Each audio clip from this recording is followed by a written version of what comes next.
Okay, Paul.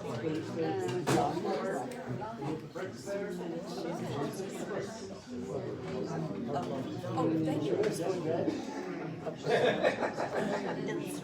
That's like a word on my photo.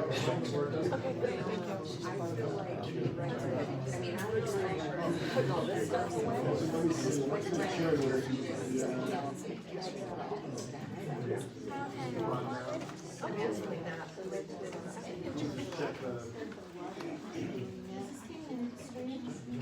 It is, but not from this device. I'm gonna record it and post it online on the website. But I can share a recording. We want to just use the speaker. We want to keep timestamps and stuff.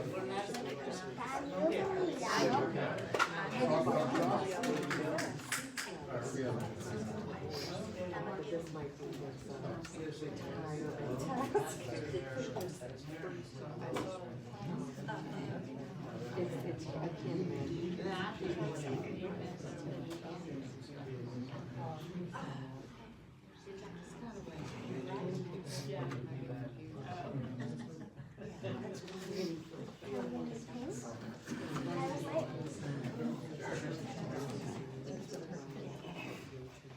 That's the lady back there that was talking, it's sitting in the corner that was talking about the trash on Roosevelt Drive. Okay, I don't know either, so I don't want to make a fool of myself again.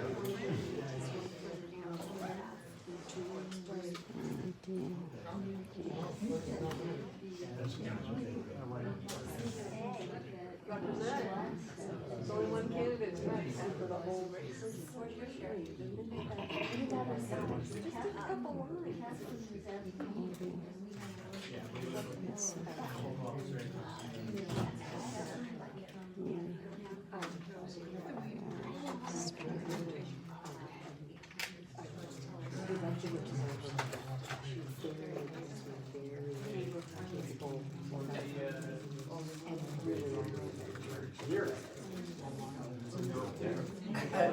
All right, guys, let's get started. Anybody else who wanders in? I have a couple of announcements to make before we get into the program. At the September meeting, we talked about use of the schools, and there was some discussion about that. It turns out we're still in a situation where we can't use the school. Yes. Would you introduce yourself, please? I'm Carl Sell. I'm the president of the Rose Hill Civic Association. You're welcome. You must not have been here before. Okay. Right. Anyway, the school principal next door is amenable to us using the school, but she can't because the lawyers won't let her, the school board lawyers. So hopefully we can get that squared away. But for right now, we can't use the school, which is something we've been doing since 1958 until COVID arrived. And they changed the policy. On the 24th of October, we'll have another candidates night involving the state senate, the House of Representatives, the clerk of the court, the school board at large, sheriff's office, and a number of other people. We have commitments from both candidates for the Senate district. Rose Hill is in a new Senate district this year, the 34th district. As we are, the House district has changed, that's 17th. The incumbent is running unopposed in the House, but we hope to have him anyway, because Mark Sickles has represented us for a long time. The two Senate candidates have not represented Rose Hill in the past, so we're interested to hear from them. And we have the two candidates from the clerk of the court, who have committed to be here. And we have 3 members of the, at-large members of the House of Delegates. It's Tuesday night. I didn't invite the chairman because it's a board meeting I was night. gonna say Tuesdays are hard. Yeah, We're usually in and meetings. I think most everybody here knows him anyway, so. But I'll let him know if he wanted to break away from the board meeting and come down here, he's welcome.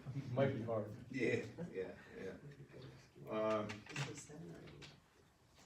Tonight's festivities are gonna be recorded, being streamed, and they're also being recorded for use on our website, myrosehill.com. And I was surprised at the amount of hits that we get on our websites and Facebook and those sort of things. So when we do these sort of things, people that aren't here, we reach a lot of people just by having a meeting that aren't here. I would hope that you would stay to the end of the meeting. We have a little bit of business we want to conduct when the candidates' night is over. We're very fortunate to have Supervisor Rodney Luss, the incumbent supervisor, challengers Paul Ferran and Mark Welch here with us tonight. And we'll hear from them in that order. And they'll talk for a little bit, take questions, and then we'll go on to the next one. This is not a debate. It's for you to get information from each one of them individually. And I'm sure you can ask questions through their website later or outside or in the hall or whatever you want to do. But sometimes debates take on a life of their own on single subjects, and you don't get to really meet the people that are involved. So last in September, our school board forum worked very well. Each candidate had the time to talk and answer questions, and I think everybody was happy with the way it went. So the first one tonight is Supervisor Rodney Luss. Rodney, you've got 10 minutes or so. Oh, okay. And then we'll have some questions for you. All right. Thank you very much. You just get this set up. You sit down so I can line it up on you. Oh, you want me to sit? You can stand if you want, but the mic will pick you up better to sit. Is that the protocol? Whatever you want to do. Just pick up the mic. I'd probably stand. Oh, that's fine. He likes to stand. He's taller when he stands. Short otherwise. In that case, let me move this up to the table so we can get you on there. Sorry. Oh, wow. Well, anticipating sitting. I've got another guest with me right here. Ain't electronics wonderful? Is it okay if I move a little bit too, or are you gonna? Let me back it up. Yeah. Zoom it out. Yeah. You can do whatever you want. I gotta tell you, I'm not gonna be standing right here in this same position. So you are not Just allowed, can't do it. you're not permitted to move. Oh. Yep, I can, He's talking to us, not to the camera. exactly. That's how I feel as well. And I might end up coming out too around the table. We'll see. there we go. Yeah. Okay, You should be good. ready to go? We're recording. All right, thank you very much. Let me say thank you to Carl for the invitation to come and be a part of this candidates forum. Appreciative of the opportunity. And let me share a little bit for those who might not know That's all right. who I am. I'm a native Virginian. I grew up in the city of Alexandria, where I had the opportunity to grow up with my grandparents. And they were just amazing people and teaching me some very important lessons. I graduated from TC, went on to the University of Virginia, and had an opportunity to choose a place to work. And I came back home. I thought I'd work in the city of Alexandria, but for some reason, there were no openings. So I had to look for a job outside the city. And I ended up coming to Fairfax County.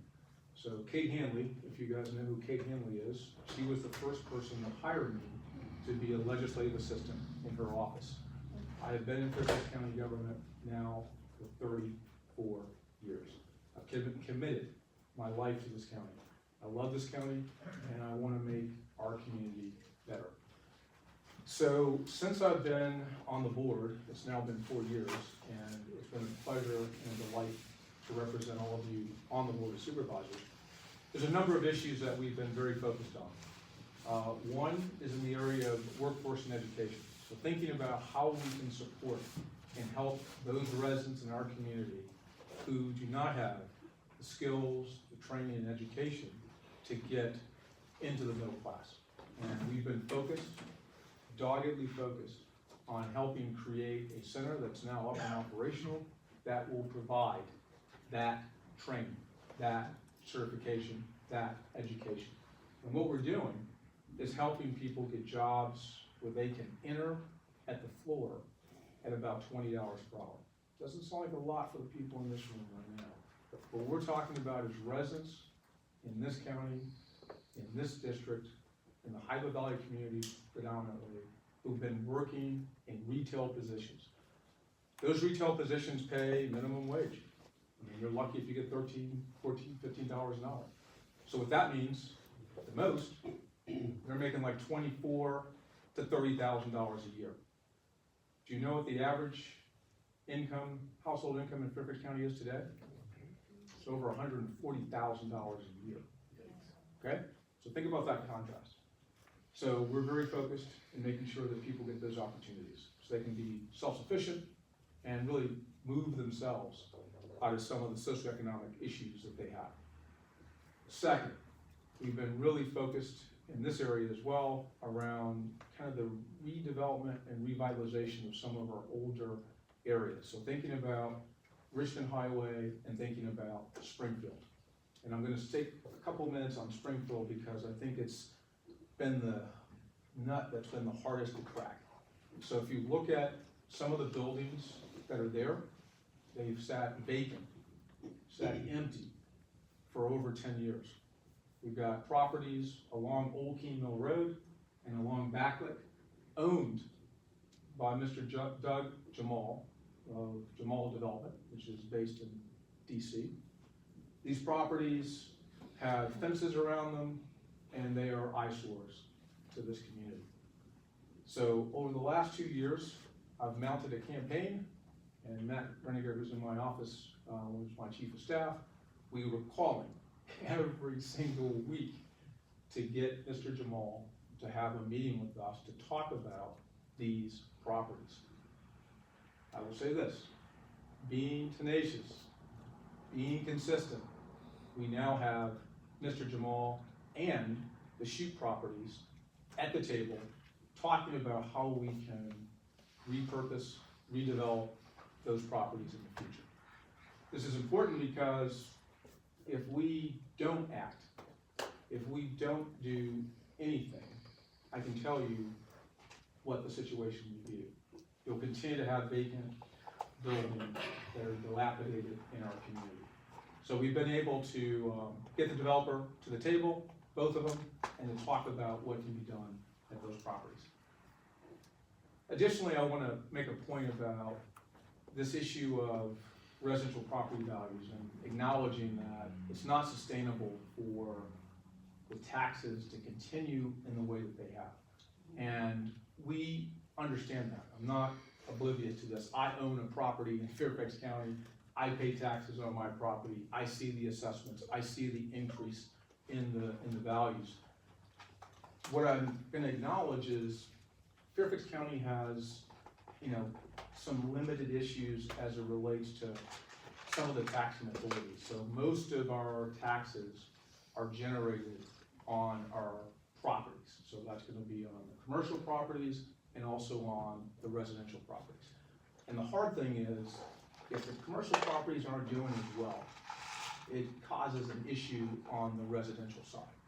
And so what we have to do is make sure we're doing everything we can to prop up the commercial side of that equation. And that's going to include office, hotel, and industrial properties. Additionally, what we have to do, which is a really difficult thing, but one that we have to continue to be dogged on as well, is working with the state legislature to get them to help us get a little piece of our payroll tax. So I don't know if you realize this, but the fastest growing source of income and revenue to the Commonwealth is through payroll.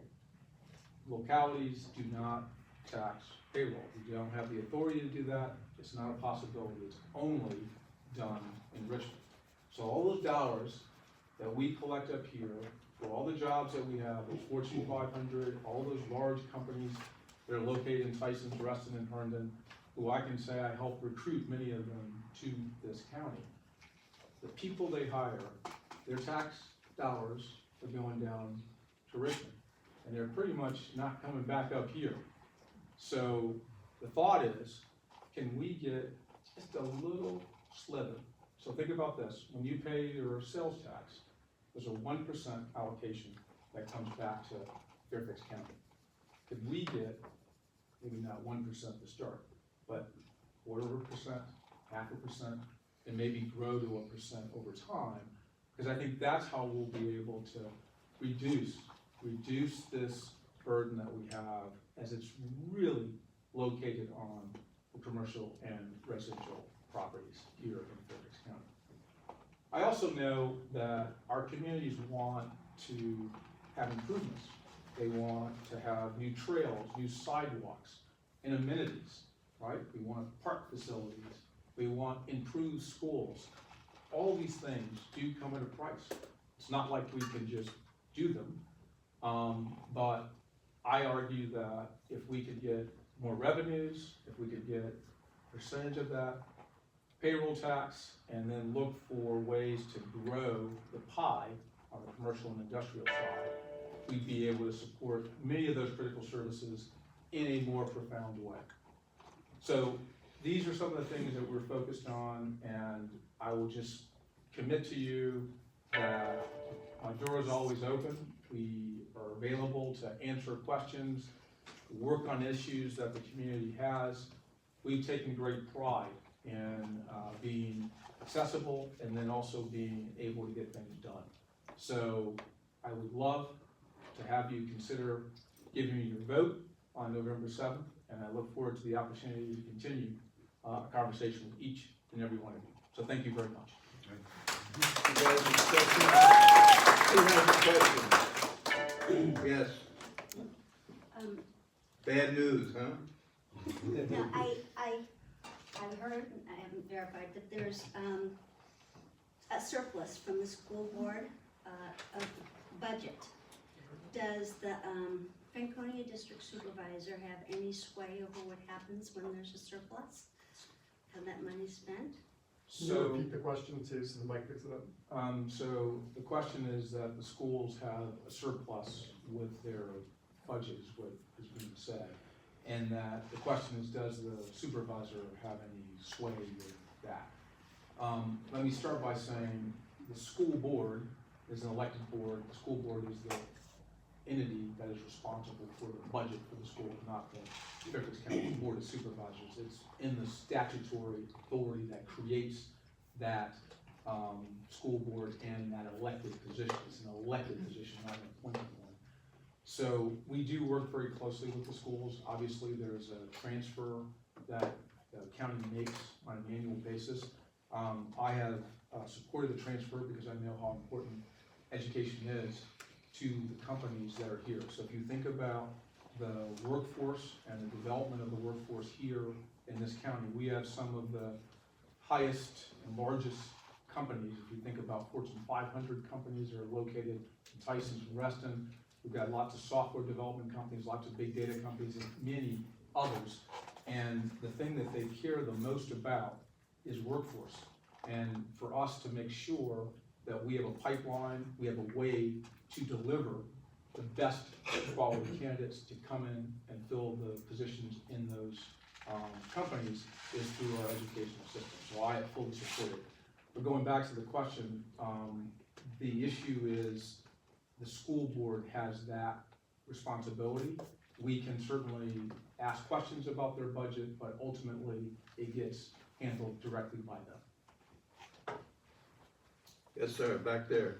Yes, you talk about how we have a deficit in our taxes and how it's necessary to raise taxes and what have you. But you recently just voted yourselves almost doubled your salary on the Fairfax Board of Supervisors. How can you justify that? What about budget cuts? Can we look at budget cuts? we do look at, the budget as a whole, and certainly, over the last couple of years, because of COVID, we've, identified some significant issues, and I'll be frank here. Our police department, our nurses, our schools, we have a lot of vacant positions, in our county structure, and if we wanna fill those positions, we've had to be a little more competitive. So if you look at our police department at, one point in comparing it to others in this jurisdiction, meaning Maryland, DC, Virginia, we were trending below the midpoint. So we weren't like at the midpoint in terms of salaries in comparison to other comparable jurisdictions that are around us, which meant that we were losing some of our officers to other places. So going to the federal government, going to the state, and going to other places. So what that means, which I hate to say, is that we want to make sure that we can hire the best and we can get the recruits to come into the academies, and the way that we've had to do that is to do signing bonuses and to adjust salaries. And that's been across the board. It's based on inflation as well. So this is a product of the economic environment that we're in as well. So I'm not saying I want to raise taxes. That's not what I said. I just made the point that I'm trying to figure out how do we adjust the receipts that come into the county in a way that holds the homeowner harmless. Like, how do we get the dollars that we need to pay for these salary increases, to pay for these more competitive offerings that we need to be able to get the paramedics, to get the nurses, to get the mental health therapists that we need. Our schools right now, if you go look at the recent survey that talks about kids and their emotional state, it is troubling. It is concerning to see the number of kids who thought about, suicide, the number of kids who have attempted suicide. That tells me that we have an issue that we've got to try to get a handle on, not to mention, what's happening with opioids and other drugs in our community. All of these things, unfortunately, come at a cost. And do we just let it go? Do we just say, that's fine, let's not worry about that? I mean, I think in a responsible place like Fairfax County, where we care about the future of our kids and the residents that live here, that we can do better and that we must. I'm gonna ask a question before we run out of time. The overriding issue in Rose Hill is the residential component that's being introduced into the shopping center. Yeah. 400 units. People electronically on the street or whatever on Facebook tell us involved with the civic associations that we can't handle the influx of new residential development. We just can't handle it. Or this is a 70-year-old community almost, and everything was built to handle things that 70 years ago and towards a comprehensive plan. We don't have room in the schools, our roads are inadequate, our streets are not wide enough. We worry about water, we worry about sewer, because we all have sewer problems at our houses. What's the situation, how do you feel, or where are we now as far as apartments at Rose Hill Shopping Center? So I've gone on record. I think I've sent a letter out to your association. I've met with your association to talk about this. It's on our website. So I've clearly stated where I am, and I'm happy to reiterate it here at this meeting. So there was a nomination that was submitted by Combined Properties for the Rose Hill Shopping Center, and the thing that Combined Properties is articulating is that the change of retail, the face of retail is changing. There are concerns about its future, and that they had requested the county at least consider an option that would allow for the shopping center to be redeveloped to include a mixture of residential and retail.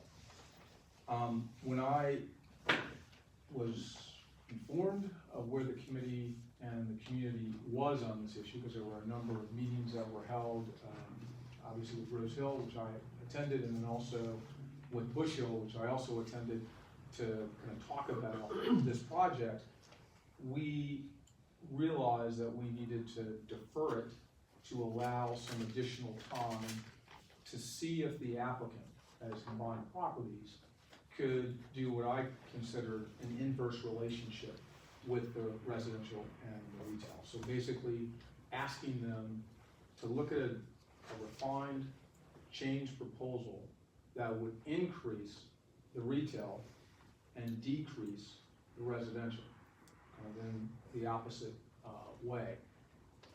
I also said that we were gonna put them in what they call the tier 3 bucket. So tier 3 means you're kind of indefinitely deferred. You have to get pulled out of that bucket, and I've got to go back to the board and ask them to reactivate that nomination. So right now, it sits in that tier 3 bucket, and it won't come out until I feel that we've got a proposal that the community can at least have an opportunity to respond to, or if it doesn't meet that standard, it won't come out at all. So I just want to be clear in saying that that is where we are right now. I don't want people to think I've made a decision, because I think there's some who have said that I have taken a position on this case. I have not. That's not how I operate. And Carl has seen me. I was on the Planning Commission for 8.5 years. I've been consistently supporting this community with development and other projects. I've shown the community how I approach them, and I have never, ever taken a position before going through any process. And right now, this one is not decided, just so you're clear on that. One more, Yeah. yes, ma'am. Yeah, and I just want to piggyback on, because I'm with the North Franconia Civic Association. But Ronnie, it's like, Yeah. the residential development is just going exponentially beyond what we can handle. Where the government center is gonna be torn down, that's gonna be apartments. We're gonna have more apartments over here, we're gonna have apartments, Topgolf. I can't even get out of where I live on Larkspur, on Franconia. I mean, you can't even move, and there's a lot of cut through from Franconia, Van Dorn, everything. We are trapped, and all we keep getting is more and more housing, and more and more housing, and more and more housing. And I hear all this, it's all great, and you wanna get rid of the vacant buildings and get all these commercial people. It's all wonderful, but we are not able to move, and what happens to our quality of life? And what's happening in our shopping centers, where you can't even go out in broad daylight, and on and on and on. So I'm just saying these things because this has deteriorated to the point where we don't have the lives we had. And I understand that you're saying you're trying to do this to make it better, but better for whom? And at what cost to the people who are here?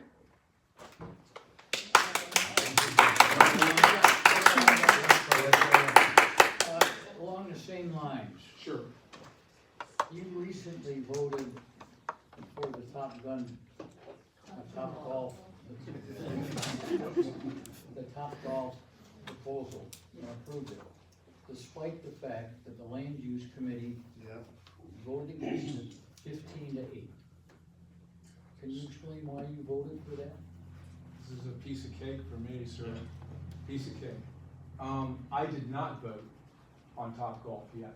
Has not come to the Board of Supervisors yet. It went to the Planning Commission. The Planning Commission voted on that. I did not do that. So I want to be clear in saying I've taken no position on Topgolf yet either.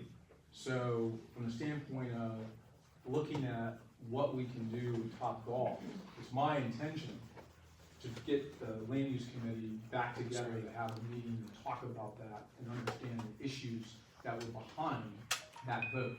I want to hear specifically from the land use members, and I want to have the staff and others present to answer any questions that you and others might have. That's my modus operandi, that's what I do. So I'm looking for solutions to the problems that I hear. Okay, I misread the way it. Don't worry, sir, it's not a problem. I just wanted to be clear and let you know I did not vote on that. Just a question for you here. Yes, sir. With the relation to the school Yes. and traffic at 4 o'clock, there's a what I call simple fix to this. Okay. You have the first turn here, and you have these two, and they're crisscrossing, and they're backing all the way to Franconia Road.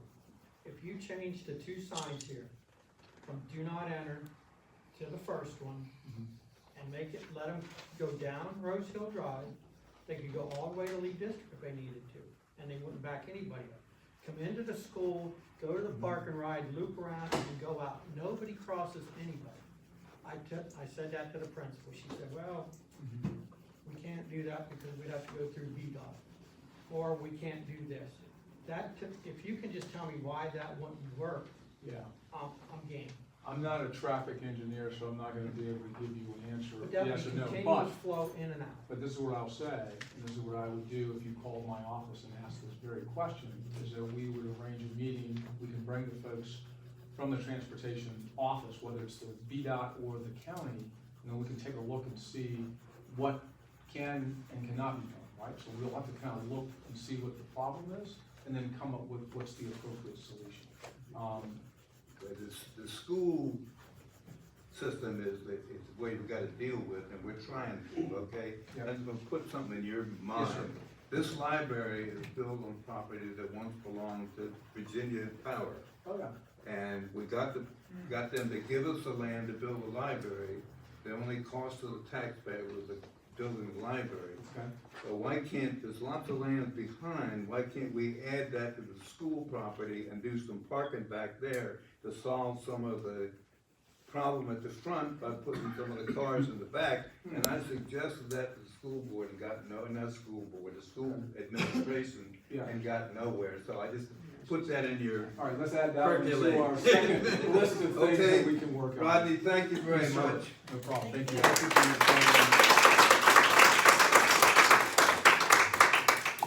I'll just hang out. That's fine, you're welcome. Thank you. If you want to talk to Rodney, I'm sure he'll step outside with you for a minute. Yeah. Paul, you're up. Paul Barron.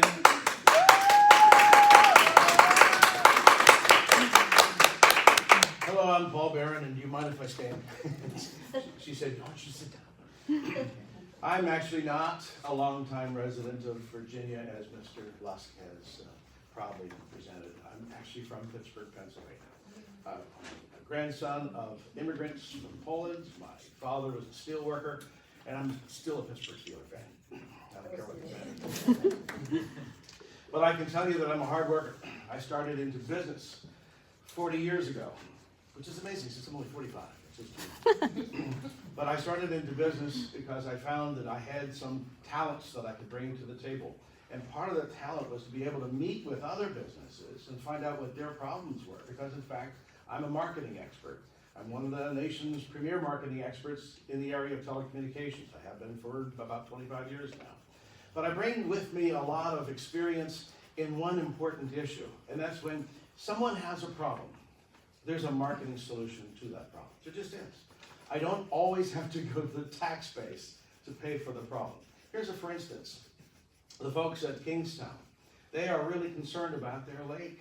Their lake is being inundated with pollution that comes from outside of Kingstown. They've gone to the county board of supervisors for help, and they get crickets instead of help. So they came to me and they said, "Paul, what would you do?" And I said, "Let's go to Innova. Let's let that be part of their campus. They're putting a new hospital down the street. Get them to be excited about making that a part of their area where they can actually let their patients go right around walk around the sidewalk, around the lake itself." In fact, even I was told that the Cave Cock has some a beautiful office space that they can make available for doctors' offices. Actually, Innova is interested in talking more about this, and I'm thrilled to tell you that it's a real possibility. But if it's not, there are other solutions as well. Lake Accotink has another problem. They're concerned about their lake. It's actually owned by the county. Once again, they've gone to the county and said, "We need help. We need to dredge the lake. We need to clean it up. We need to maintain it." And the county doesn't want to do anything. There's solutions that I can present as well, marketing solutions that will help Lake Accotink, but it needs to be addressed. You see, there are all kinds of problems that are being presented to the board, but not any solutions. In fact, a lot of them they're not even listening to. In fact, I experienced the same thing, man, you were talking about pulling out of your driveway. Right there on Frank Colony, it's just, the whole street. you can't get out, it's a road, it's impossible. I don't see how you people can live without perhaps a longer traffic light that'll enable you to back out. And they're gonna bring 400 more units? Oh, it's just ridiculous, it just is. And they're not, most importantly, they're not listening to you, the people. You don't want it. Now, how are you gonna welcome 400 new families into your neighborhood when you don't want them here? How are they gonna feel spending all that money for their new apartments and not being welcomed into the neighborhood? How are you gonna be able to turn on your internet and you can't get anything because it's already overtaxed without them here? How are you gonna be able to get your water pressure when there's not enough water? I mean, it just doesn't make any sense. Combined Properties needs to look at another alternative. I have one. I've already approached a couple of real estate investors, and they are ready to make an offer to Combined Properties to sell it to them. And they will guarantee that the shopping center will be here for generations to come. They'll even allow and welcome the merchants themselves to buy into the new company. These are things that I'm working on, right? Marketing solutions to the problem. It doesn't require any taxes. I've already introduced a concept down on US 1, which has been described as America's newest monument. Wow. You know, the BRT that they've been talking about, 6 miles of redevelopment along Richmond Highway. I said, you know what, we're gonna pour 12 miles of sidewalk. What about a return on that investment? I would propose to turn it into the Great American Walk of Fame, to celebrate the men and women who lived and died for our country. Just like the Hollywood Walk of Fame, only those folks who are celebrated in their sidewalks are actors and actresses. I would like to celebrate the real heroes of our country, and that would bring tourism dollars into our county. Our county has needed and wanted that for many, many years. That's a great idea, I'm told. In fact, I've already met with the VDOT engineer who designed the whole project. He said, this is a great idea. It won't even slow us down. The Tourism Bureau said, I can't believe Washington, D.C. never even thought of that, but we did. We first have to get you elected, and I certainly hope that you'll allow that to happen. These are just some of the solutions I bring to the table. Now let's talk about the school district for just a minute. Yes, I understand they are autonomous. The Board of Supervisors don't have control over how they spend the money. But they are not embassies. They exist here in our county, here in our state. And our governor has already laid down the law in terms of what they're supposed to be doing in terms of, well, the woke agenda. Boys are not permitted into girls' bathrooms or into locker rooms. The school board has said, defiance. I'm saying we need to make them compliant, not defiant. And we can. The bully pulpit is ours. We'll make sure that they understand they are not above the law. They are not above the governor. My first day in office, I'll put a sign in the girls' room that says, biological female sanctuary. No biological males permitted. By order of the governor of Virginia.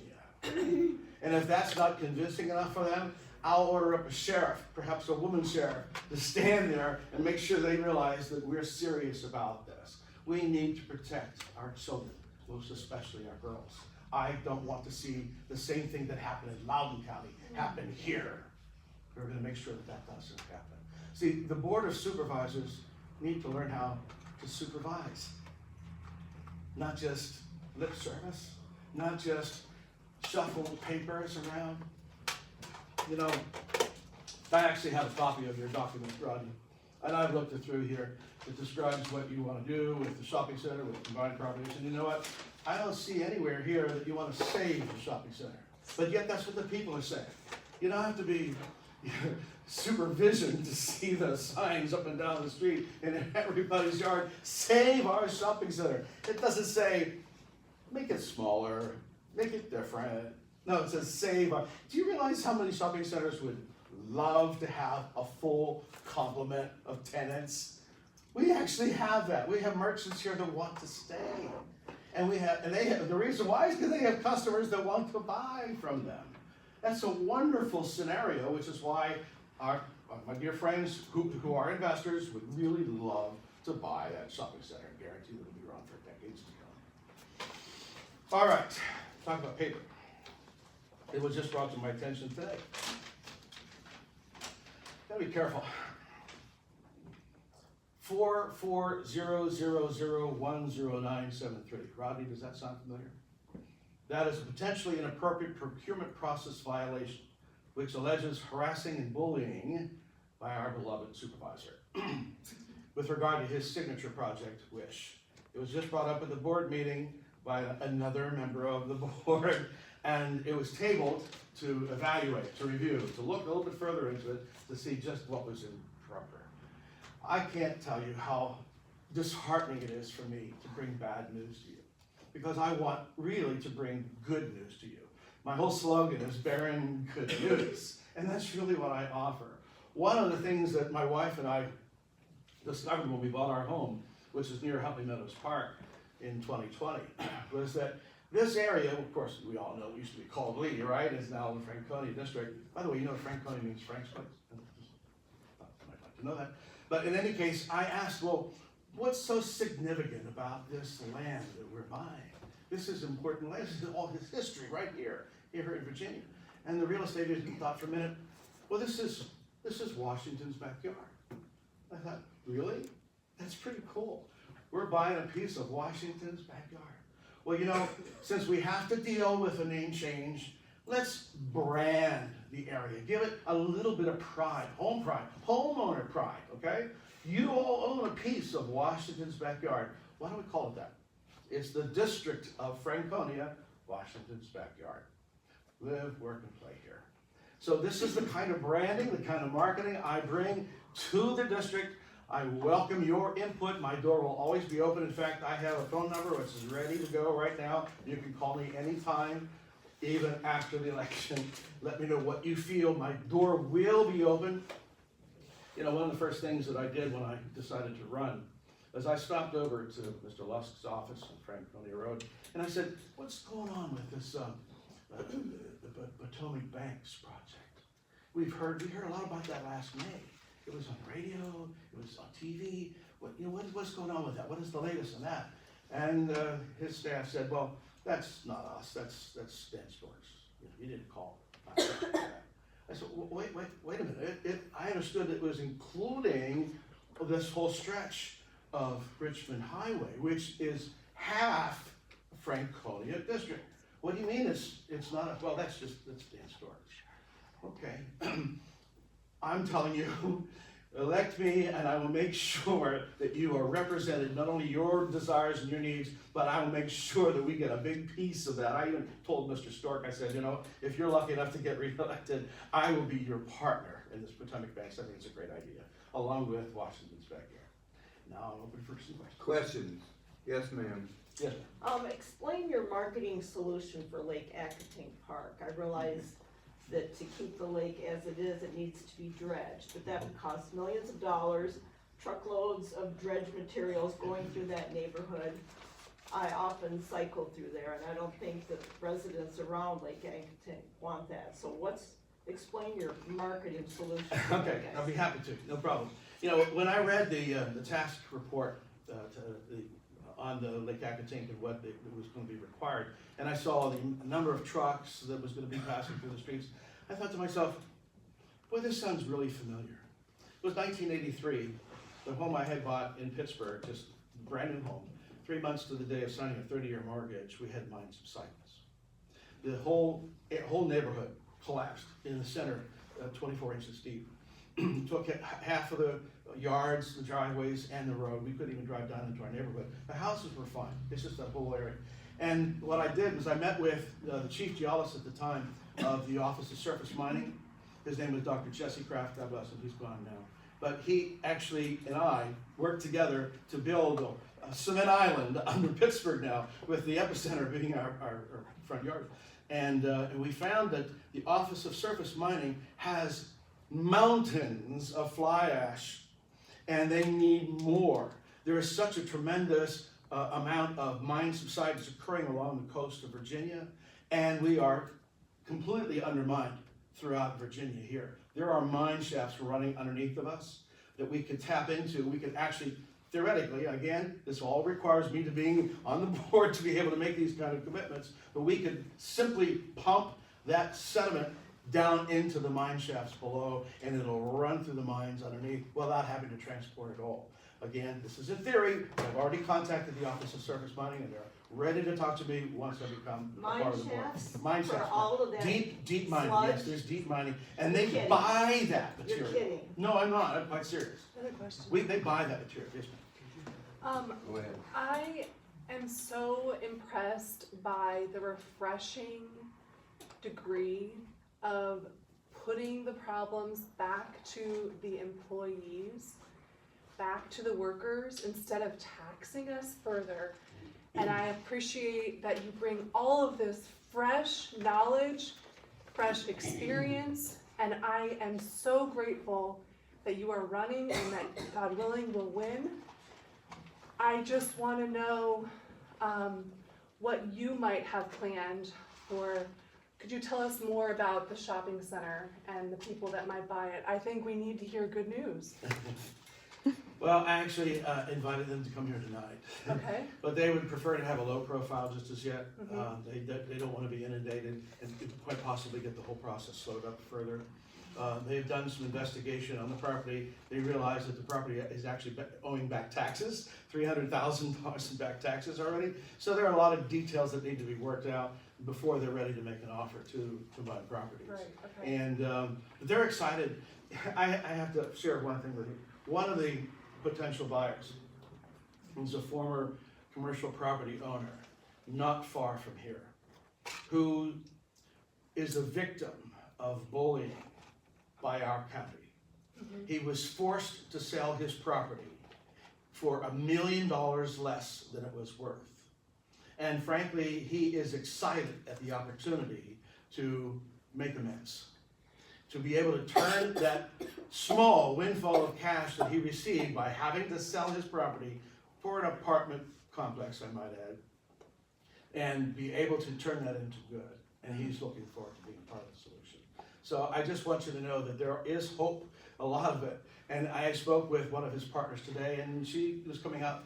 They want to meet also with the merchants. They want to make sure that they have leases, for long term, because they've already been told by the current owner that their leases will be terminated, that they won't be able to afford to continue staying in their property. So there's still a lot of negotiating that needs to be done. I can't tell you absolutely that it's going to go smoothly, but I can tell you this. If I get elected, and hopefully you allow that to happen, I will not let that shopping center be torn down, because I will stop that zoning from changing. I promise you that. And if Combined Properties doesn't know that, let them know that. Be sure and tell them that. And all of a sudden, this offer will sound pretty attractive. Yes, sir. So I know the signs say Save Our Shopping Center. Yes, sir. I think that's kind of the convenient way to state the general consensus, because it fits on a sign. But I think if you actually talk to people in the neighborhood, particularly younger people, they view that shopping center as a relic of the 60s or 70s or whenever it was built. And they don't actually oppose necessarily redeveloping the shopping center. They oppose redeveloping the shopping center and adding 400 housing units to it. Right. So what is your answer to that? Because what I'm hearing from you right now is that you have a group of people that may want to buy it, and they will not do anything with it. That's not the case. Okay. Actually, they are very impressed with what is happening over in Manchester with the Amazon Fresh Plaza. They wish to do the same kind of facelift to the shopping center that they are doing over there. In fact, they're even talking about possibly, if it's approved by the zoning board, to add an out parcel, and possibly another restaurant to the lot. So it will look nicer, and it'll be around for 30 years at least. Yes, sir? How long have these taxes been in arrears? Well, that I couldn't tell you. I just found that out 2 days ago. But I just can't understand why they're even entertaining any proposal from them at all without saying you have to pay up your taxes first. It doesn't make sense to me. Yeah, I don't want anybody to think that the community is opposed to redevelopment of the Rose Hill Shopping Center. We'd like to see it brought up to date, better stores, better commercial, that sort of stuff. We just can't handle the traffic and the infrastructure. Our infrastructure can't handle more residential development. Amen. But we'd love to see that shopping center upgraded. And I like what they're doing in Manchester. They're doing it right.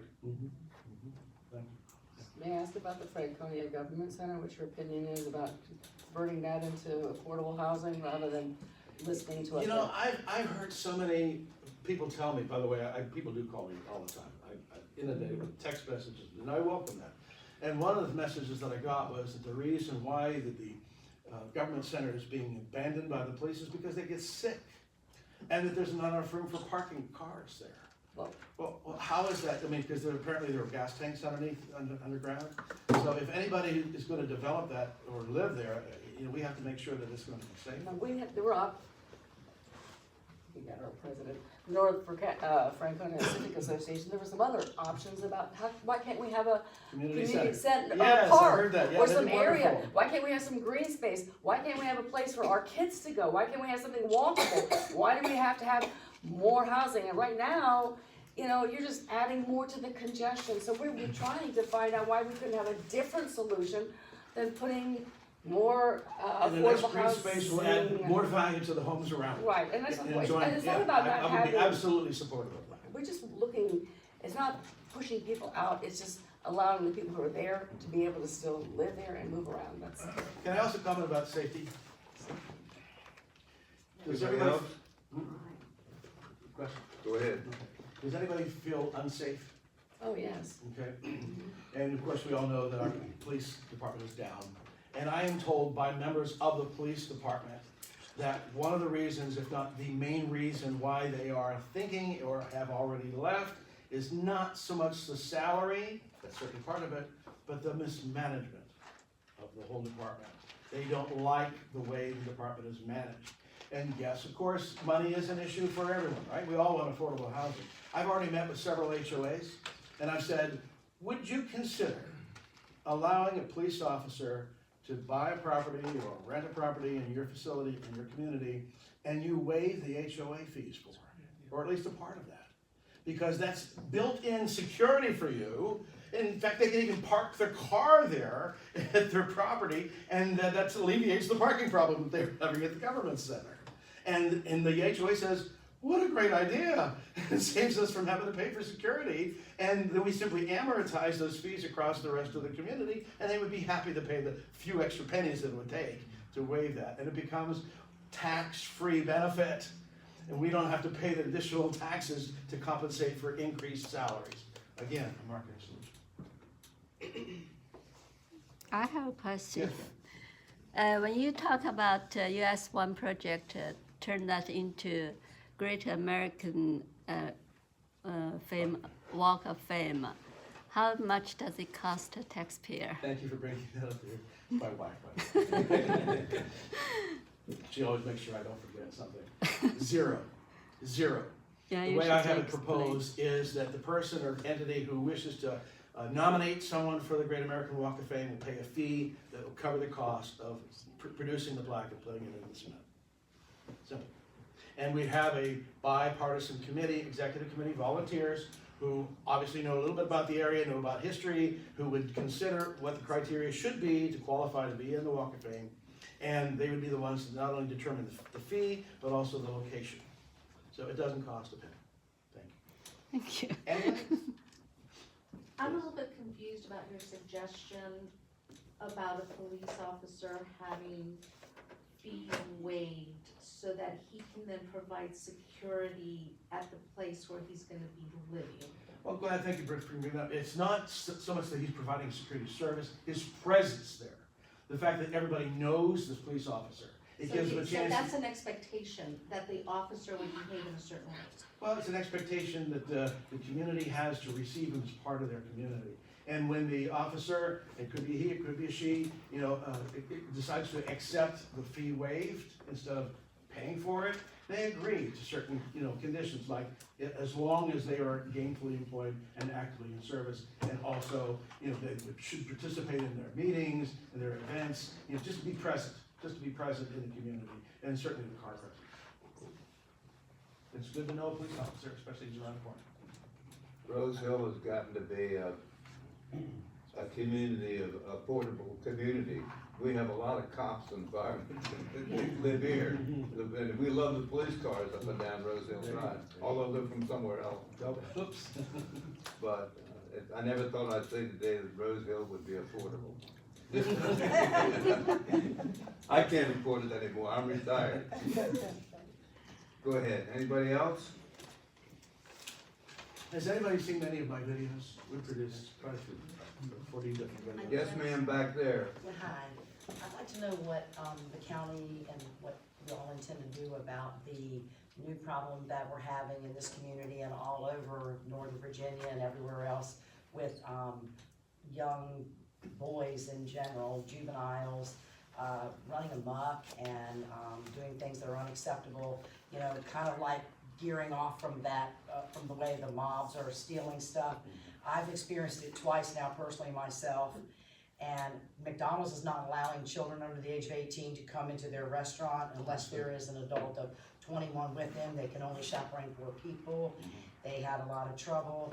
I've been in a store recently in a Walgreens where about 7 or 8 boys just thought it was funny. They were scaring the death out of the people working there, and they were throwing stuff around, pretending like they were gonna steal, and I think it's becoming more and more of a problem. I went to 7-Eleven the other night, there's a cop in the 7-Eleven, police officer there.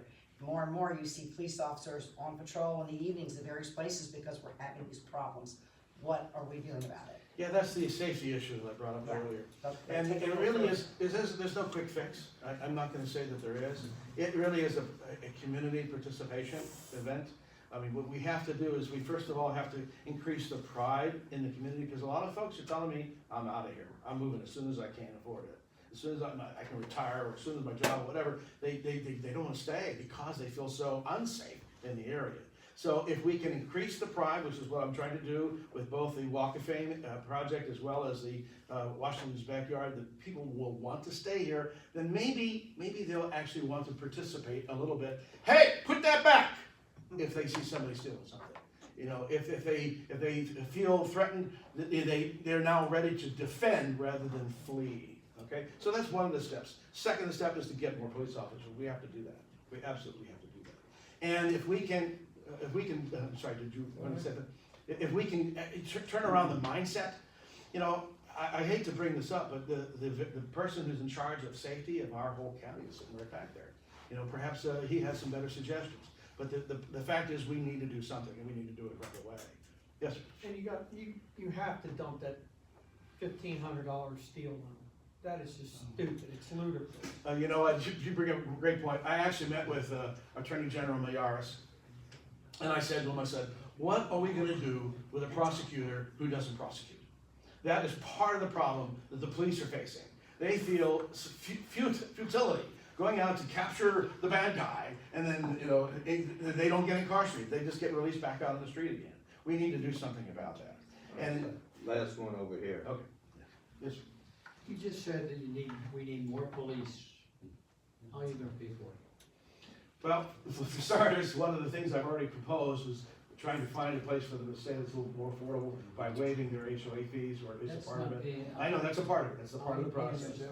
Pardon? How are you paying? Well, if we are going to take a look at where the budget is being allocated, where all of the money is going, particularly so much going to our school district, yet they are not performing like they used to. Well, you just told me that we need to have an educated population. Now you're saying we gotta cut back on school. Oh, no, not at all, not at all.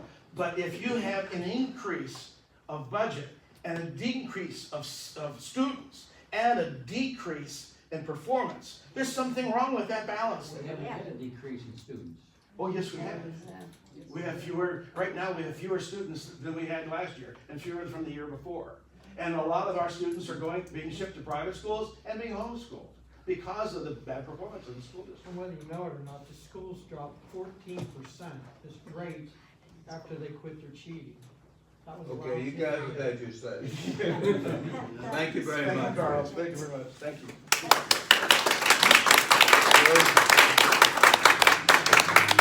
I just thought of something. It isn't, we can't ask Rodney and the candidates to do everything. The community's gotta do some things for itself.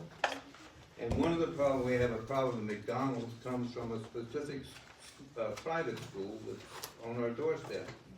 And we had good relationship with them for years, and there's a lot of kids there, a lot of problems. We need to go back, the community needs to talk to them again to get them to help us control the kids who go to McDonald's as soon as they let them out of school. So, you know, that's something we can do, that we don't need to ask the police to do that.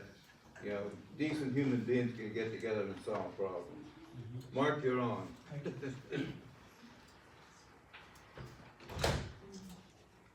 Well, thank you very much for the opportunity to be here today and talk about my candidacy and talk a little bit about myself. When I'm out campaigning, I'm often asked, why are you running as an independent? Because that seems to be important to a lot of voters. And the answer, part of it is I'm a bit disillusioned by the two-party system, but I'm a fiscal conservative, but I'm a social moderate. So I really don't see myself fitting in the Democratic or Republican parties anymore. What I do have is ideas to lower taxes, unconstrained by party politics. I actually have a plan on my campaign website that will show you how I can lower taxes. When I was out campaigning about a month ago in the Huntley precinct, I met a young professional named Martin.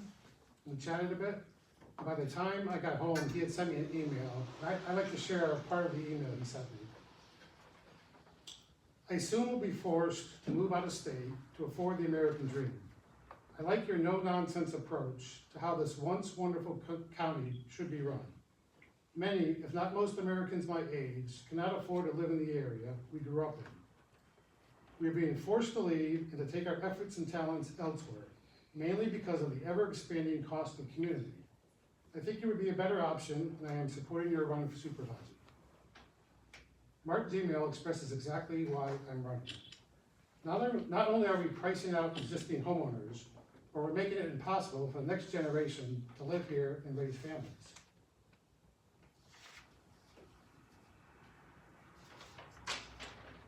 So I'd like to tell you a little bit about myself. So I've lived in the county for over 30 years. I moved here to take a job with the Navy. While I was working for the Navy, I went to get my MBA at night from George Washington. I retired as a senior executive after more than 30 years with the federal government. Most of my career was focused on budgeting and finance.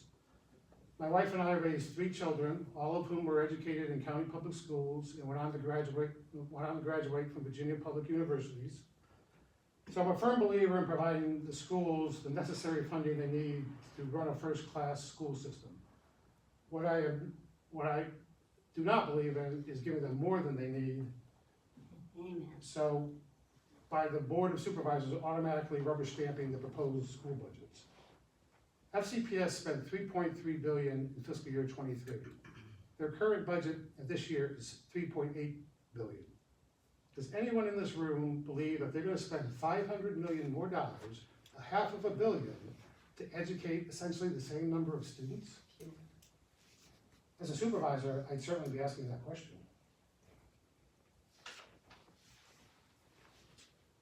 Let me talk about land use a little bit. I believe development should be focused around metro and other areas where public infrastructure can support increased housing without impacting traffic. I will not support land use decisions that don't have the backing of the affected community. That comes from personal experience. I used to live in the Mount Vernon district, a great neighborhood. Then a developer came along, started buying up the houses. It increased, and he doubled the density in our neighborhood, all contrary to the comprehensive plan. I led a neighborhood effort to fight it, but in my opinion, I just got lip service from the then Mount Vernon District Supervisor, Mr. Stork's predecessor. Our house ended up an island in a sea of McMansions. And it just wasn't the same neighborhood anymore.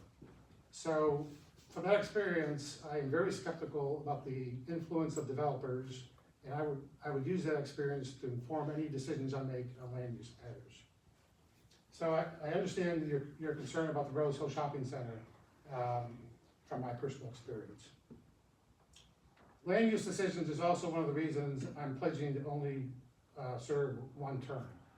I won't be having an ongoing campaign account, so I won't be taking campaign contributions from developers or other people with business before the county. I think that's a conflict of interest, and I just think it's plain wrong. You can check out that pledge and all my other pledges at my campaign website, including my pledge to donate my board salary to county charitable organizations. And if anybody didn't get a business card of mine that has my campaign website on it, please see me when we're done. In closing, I'm running to be a voice for the fiscal restraint on the board. Re-electing the incumbent, with all due respect to Mr. Lesk, means remaining on the path of increased unaffordability. I don't have any deep pockets, I don't have significant endorsements, and I don't have a slick campaign slogan. What I do have is a strong work ethic, and I have ideas for ensuring that people like Martin, who I spoke about earlier, can raise families in the county, and that people of my generation can afford to stay here. Again, I thank you very much for listening to me, and I appreciate the opportunity to talk to you today.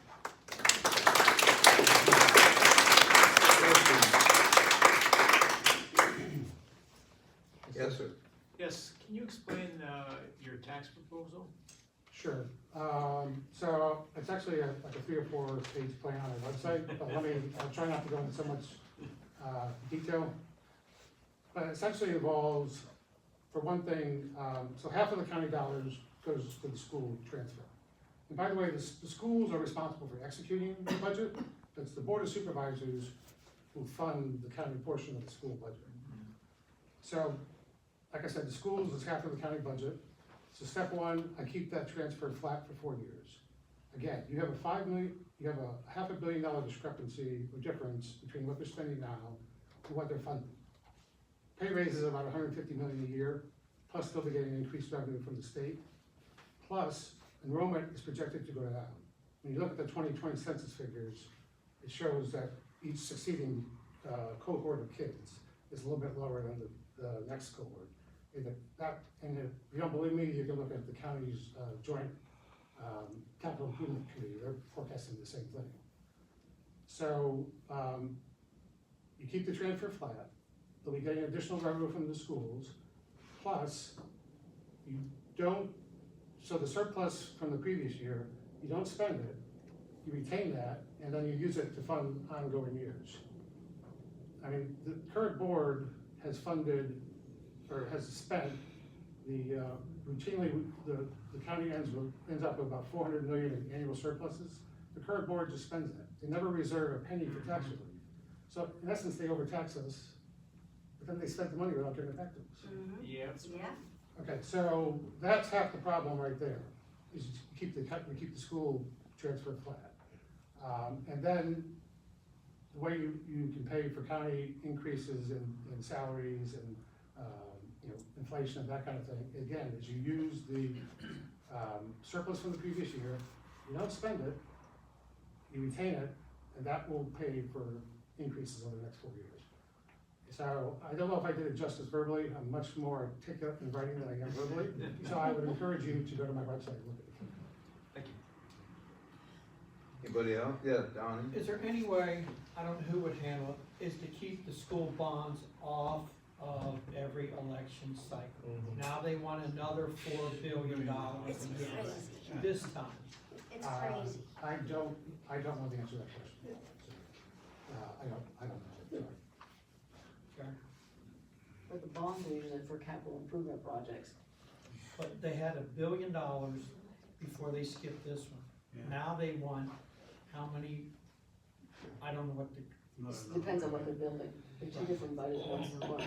Or I just But it's looked- always I something left the extra. school system anyway I could.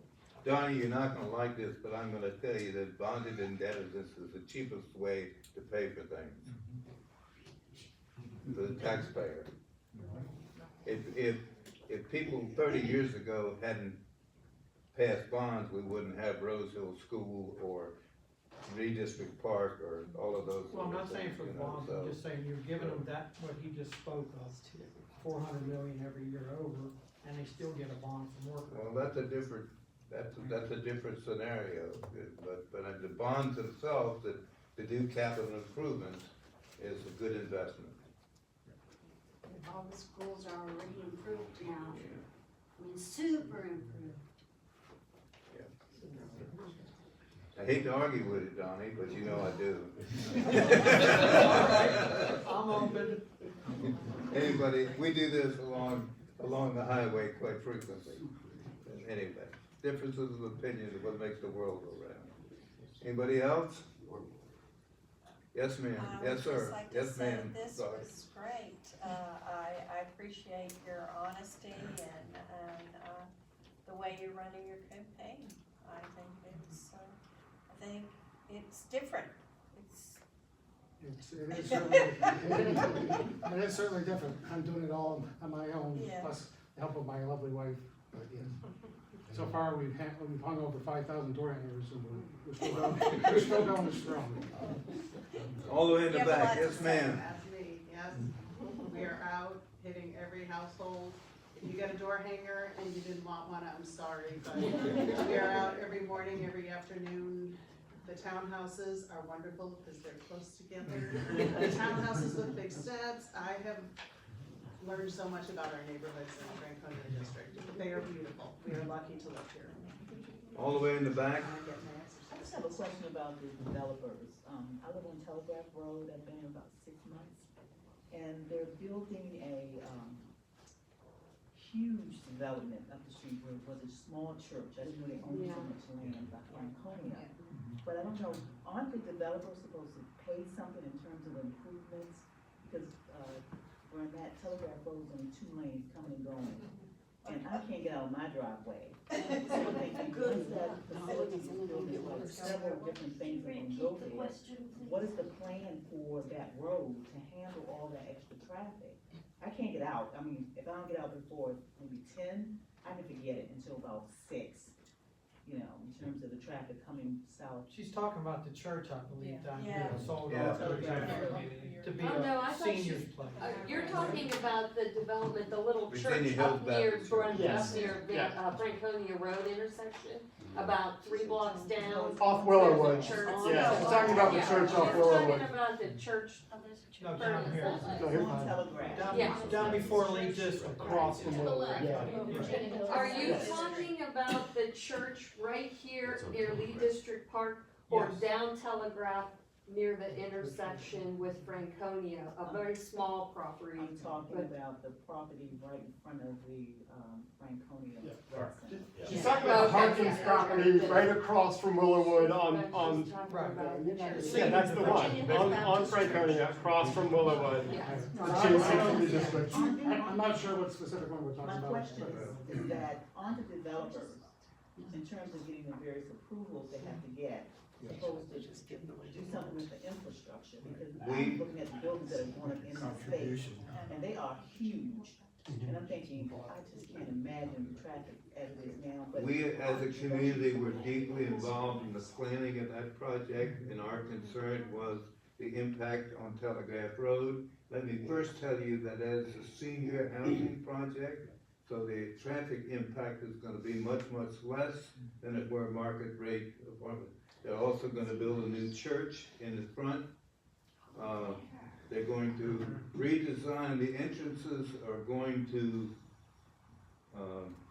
cross with Willowwood. They've gotta do some road improvements. Instead of having offset intersections, which is a problem now, when the church property is used and Willowwood is used, turning movements are bad, so they're gonna channel their traffic to come across from Willowwood, improve the entire intersection at quite a cost to them, because Telegraph Road in that area is planned for 4 lanes, so they've got a lot of work.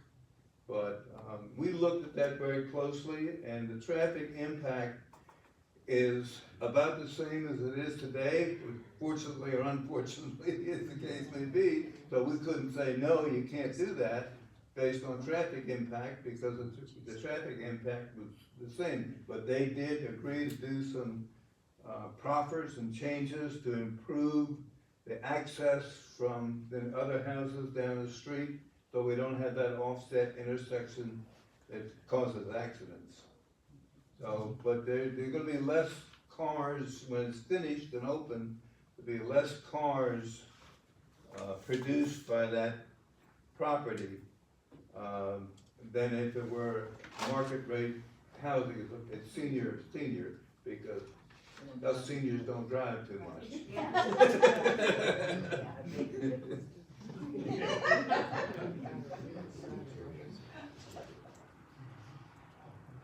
Anybody else?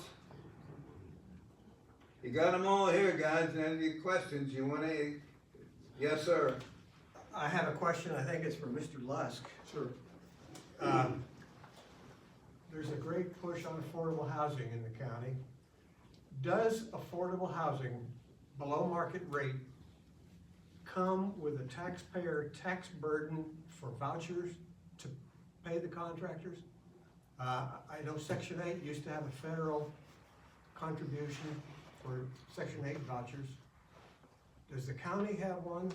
Do they give money to these companies that are, renting at below market rate? I'm not aware of that, Lee.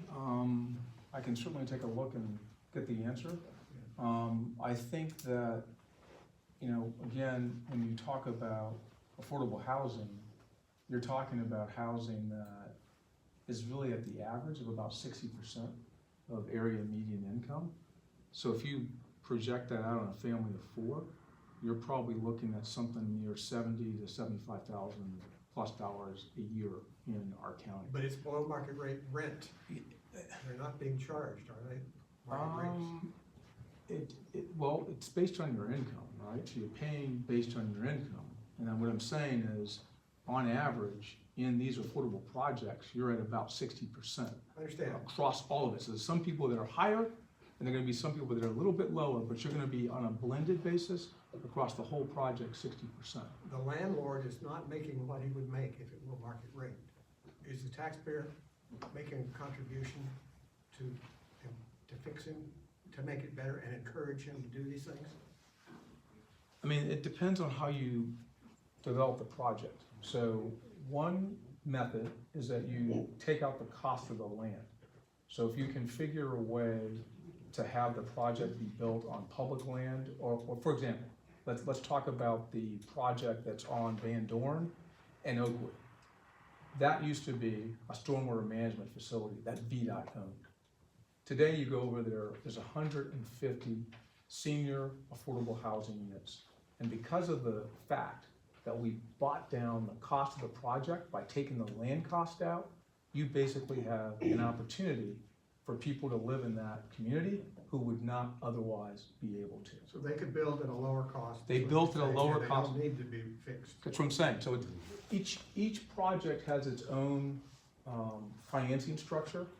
And then some projects, which I think, I'm not an expert on this, but I'll tell you what I know. You can do a 4% loan and you can do an 11% loan with the state. And what they basically do is they're buying down the debt. That's the problem, right? So you go out and you finance your own mortgage, you're paying 7% on the market, but you're paying 2% on this other scale. So obviously you want to be at the 2%. So the idea is if you can do blended financing on portions of the project, it buys down the cost, which then gets passed on to those who will be renting it. Those are the types of projects we're talking about. We're not talking about projects where the county is subsidizing the owners. We're trying to figure out how do you pull out some of those really tough, hard costs. And that's the best way to do it. Okay, for you again. Yes, sir. Are you considering affordable housing rental housing, or are you considering affordable single-family housing? Yeah. Which All of it. sort of, It's all of it. I mean, I think when we talk about affordable, we want people to be able to live in this community. And hey, I've got two daughters. My oldest just graduated from college. She's living in my basement because she can't afford to live somewhere right now, right? So we've got to figure out how to support and help that next generation. But then the thing that I also saw, I think you heard me say earlier, I lived with my grandparents. So my grandparents provided me housing, my mother housing, my brother housing after my parents got divorced. And the crazy thing that I noticed for them, and I was probably 11 or 12, I could see the struggle they had as they were on their fixed income trying to meet all their expenses. Luckily, the city of Alexandria did have a tax abatement program, so they did get a little bit of tax relief, and it allowed them to be able to stay in their home, but what it also allowed was for me to stay in the home with them. So I'm very sensitive to this point, and I was one of the advocates on the board who asked for us to approve giving seniors either a discount or an exemption based on their income. So we looked at what the thresholds were, and we were able to put in additional money to help in that regard. And I will, and I've said this before, I will continue to look for ways to add more exemptions and abatements over time. Rodney, correct me if I'm wrong. Yes, sir. Affordable housing. Yeah. If you agree to develop affordable housing as part of your project, you get a bonus density? If it So is you're a- able to build more units, and that's how the developer recoups some of his investments? Yeah, it depends on what type of project it is, so you know this as well, Carl. So if it's multifamily, over a certain number of units, you can have a percentage of those units be listed as either workforce or affordable, depending on where it's being built. And then you get a bonus density anywhere between, on the low side, probably 12%, on the high side, 20%. And that's gonna be in a transit station area, that's gonna be in an area that's closer to metro, you get those higher bonuses. But the idea is that you can use the bonus to help reduce the cost for those who would qualify for those workforce and affordable units. But what is the cost to qualify? That's what I want. So you- What is the cost to qualify for low-cost housing? It depends. I mean, I know this sounds crazy, and I'm apologizing, I'm not trying to be evasive. It depends on what the project is. If you go to Tyson's, the market rate in Tyson's for a one-bedroom could be $2,600. The market rate for a one-bedroom in our district could be $1,800, $1,900. So there's a delta right there on the same unit, right? So then affordability isn't the same in Tyson's as it is here in Franconia. So, but to try to answer the question, it depends on what the unit type and cost is, but we're trying to help as many people as we can to qualify based on their income. So your income might not allow you to live in the Tyson's project because you're not gonna get to the level to be able to afford it. But if I'm that still makes sense. confused, is it 30,000, is it 40,000, is it 50,000, what you're making, where do you qualify there, is what I'm saying. Okay. Okay, let's just say, stay here with Rose Hill, and we're gonna make Yeah. $1,800 rent. Yes. Where is my salary to qualify for $1,800? Can't do that in my head right now, but I would say someone's like working, they're probably making about $40,000 to $50,000 at least a year to afford that, 40 to 50. So if you make less than that, 50,000, let's say probably more like 50. But I want to do this math. You can help me here. It would be just below 50 to fall in 50. the percentage range that Okay, you're talking about. that's right. Okay, thank you. So about 50. So I want to be careful here. I'm doing this in my head. It's just below 50. Just below 50. So what that means is, You wanna talk to them? if you have income lower than that, you can't qualify for that. Okay. Okay? Okay, yes, sir. One more. Okay, last March, the redevelopment of the Franconia Government Center. Oh, this is for me, was supposed okay. to reach an interim agreement. Yes. In March. Yes. Since then, there's been no word on anything that's happened. Negotiations should have been done. Yes. What's the status on that? The Department of Housing, that's not done with me. So all of that work is done at the Department of Housing and Community Which you Development. supervise, Well, no, they're a separate department. in the but- same sense that you give them their budget and you Yeah, set their policies. Yeah, but I can't tell them what to do. I mean, I'm sorry, I'm being frank here, I can't tell them what to do. So they have a process by which they determine what RFPs get approved, and then those RFPs are then brought to the community. So I think, if I'm understanding this correctly, as of right now, that has not happened. Like, they haven't brought that RFP yet to the community, but I will let you know when that happens. I'm guessing it's gonna be at some point, but I don't know exactly when. You say the RFP, they had negotiations back in January, February. The the negotiations fi- were supposed to be done in March for the interim agreement. But what I'm saying is the final with the RFP and the Department of Housing and Community Development, that hasn't been done. They have to approve that at that board level, and then it comes to the community. That's where I'm waiting for that to happen. I will let you know as soon as that decision has been made. I have no reason to hold Eric, that and keep it You away. follow the zoning process to the land use committee? Yeah. Well, that's an SSPA project. Yeah, I know, but We've that's seen, just it. all we've seen is what they propose, look for, nothing has been approved yet. That's right. But we know what they're looking for. But they had a That's right. project, they had the RFP go out, they had negotiations. Now it's being put into a new 2023 SSPA. That's what they That's- say. But we have to vote on that. That's right.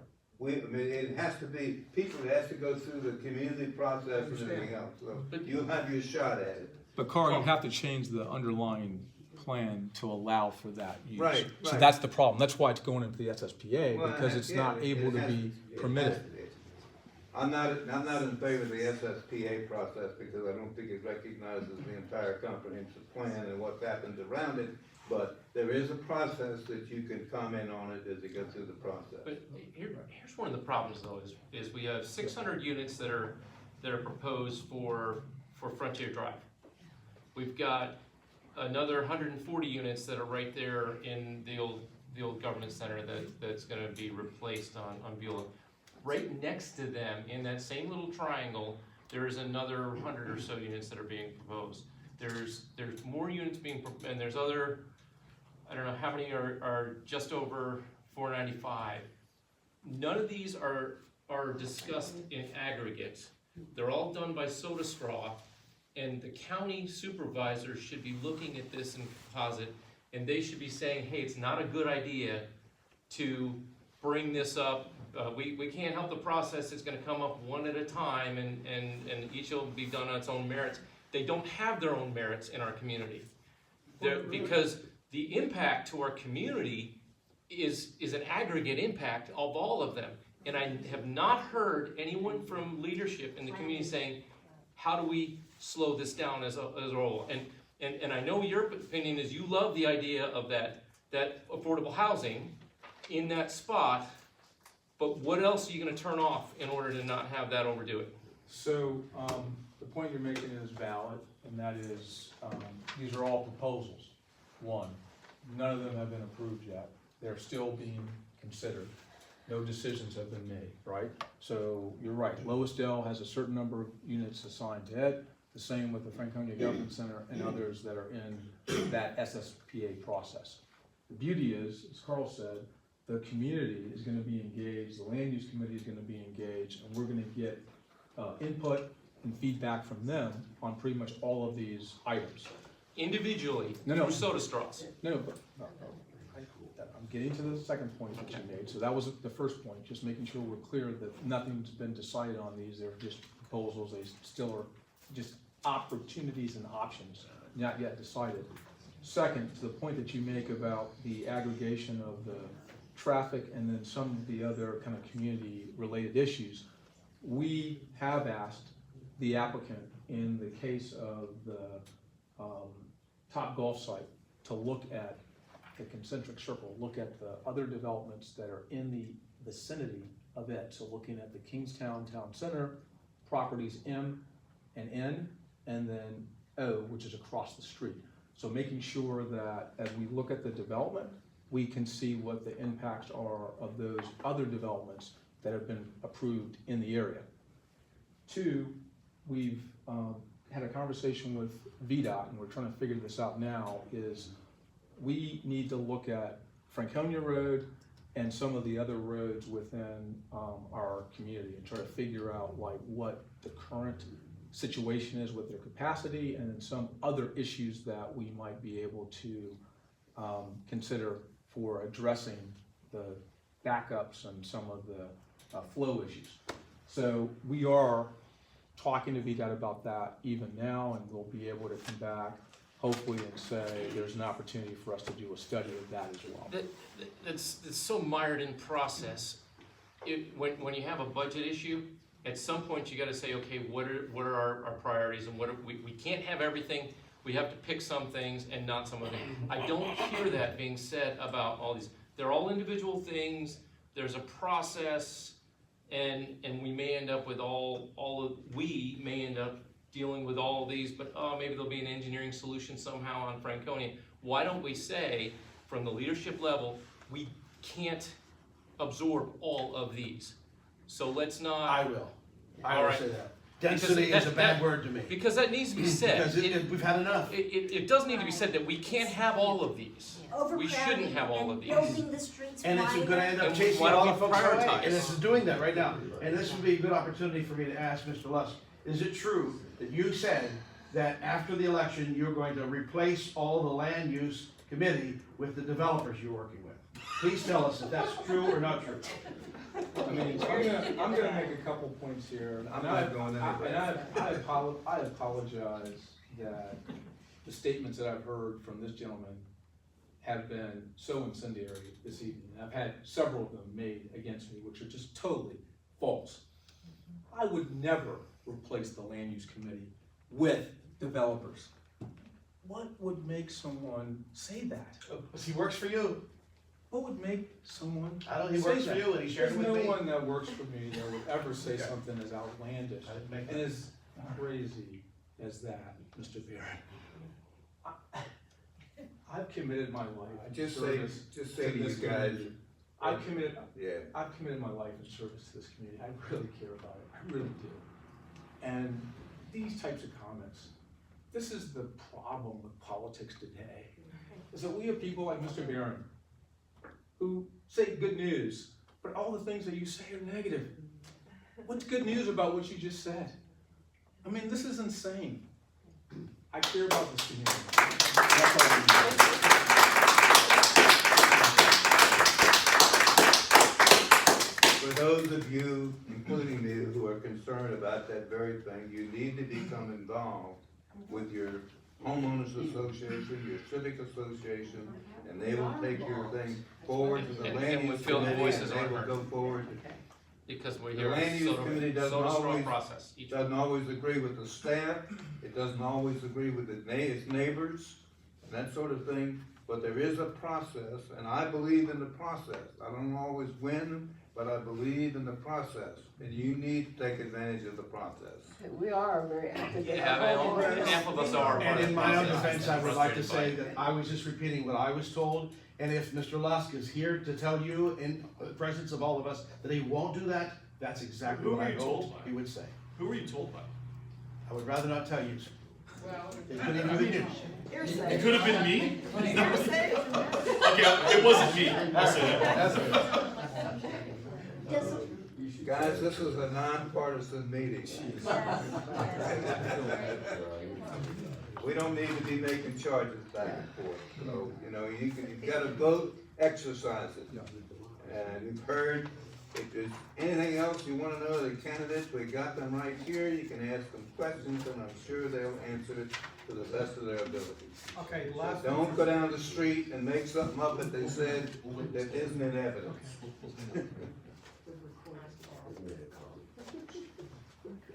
Carl, the only thing I was gonna ask was, and we've heard a lot of stuff that wasn't true tonight, but somebody told me, and I can't vouch for it, is there's a meals tax floating now that we voted against on a referendum, now that it's gonna be put back in, and the supervisors can vote on it. Is that true or not? I mean, this is what I'll say. I mean, the General Assembly gave enabling legislation to the localities, which would give them the right to impose a meals tax. Fairfax County has not done that. We have not imposed a meals tax. So, whoever said that, it's a little premature. You'll know when that comes up, because we'll have to make statements about it. You'll get the opportunity to comment on it. It will not be something that happens in the darkness of night. You will have the opportunity to express your position, and that will be it. Okay? Yep. Don't make the mistake of believing what advocates of something. That's people why might I say. asked. There are people out there who never go away that have been promoting a meals tax all of my adult life. We don't have one. Okay? But there are people that are promoted, so don't believe everything you hear. Wait a minute, Carl, are you an adult?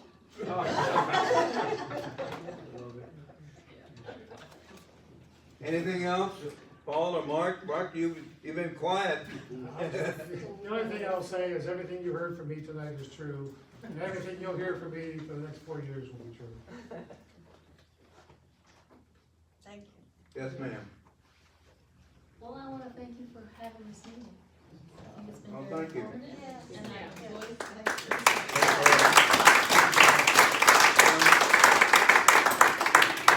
I'm disappointed we don't have a better turnout, but we beat people to death on these issues of Rose Hill Shopping Center, and the community is just waiting to see what happens. If they combine properties goes the wrong way, we're gonna pounce on them. If they go the right way and wanna work with us, we're gonna sit down and work with us, okay? And we said that from the get-go too. So, and I'd be frank with you and tell you the community is disappointed, Rodney, that you didn't kill this thing a long time ago. That's what I hear, and I'd say what I hear, you know. But I know where we are, we know what the community wants. Overwhelmingly, people in Rose Hill are opposed to apartments at the shopping center. No more than one. But we're not opposed to redeveloping the shopping center and making this a better community. And I think we can do that, and we're willing to help do that. Yes. Yes, I would ma'am. say as a homeowner from up the road from you, more towards the DMV CBS area, Honey Bay TM, we support you, and you're here and we're there, but what happens to you affects us. Absolutely, absolutely. All of y'all need to understand that. Everything that happens in this part of Franconia affects all of us. It does. And I'm disappointed that, for example, that we're, through Dan, our Rambler editor, we're now delivering the Rambler to everybody in Ridgeview, not Ridgeview, Sunny Ridge, and all the houses between here and Edison, because they don't have a civic association. But we want to keep them informed, and we pride ourselves of telling them both sides of the story to make sure that they understand that we're just not proponents for anything unless the people tell us to be a proponent of it. And that's where we are. We're thinking about Wilton Woods just disbanded its civic association. And guess what? They gave us $1,000 as a contribution to Rose Hill for what we're doing. And we're thinking about how we can get the word out through electronically, which is a wonderful thing that the people in Wilton Woods will know what's going on. That doesn't mean that we're gonna try to tell them what to do, we're gonna tell them what's going on, and that's important. And then people, I still believe people can make informed decisions if they have all the information. And last thing I'll say is don't make a decision on what you heard, it's what you know that's more important. Thank you. Anybody have anything else? John, you've been awful quiet back there. That's the way I am. I set up the chairs and that's my job. So will the Thank debate- you. Will the debate on the Anything 24th? else? Thank you.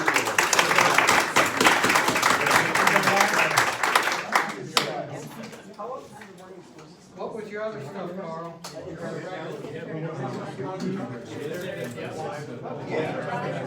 If you're from Rose Hill, Donnie, stick around. I need your help. I need just 5 minutes of your time, okay? Don't leave if you're from Rose Hill. Or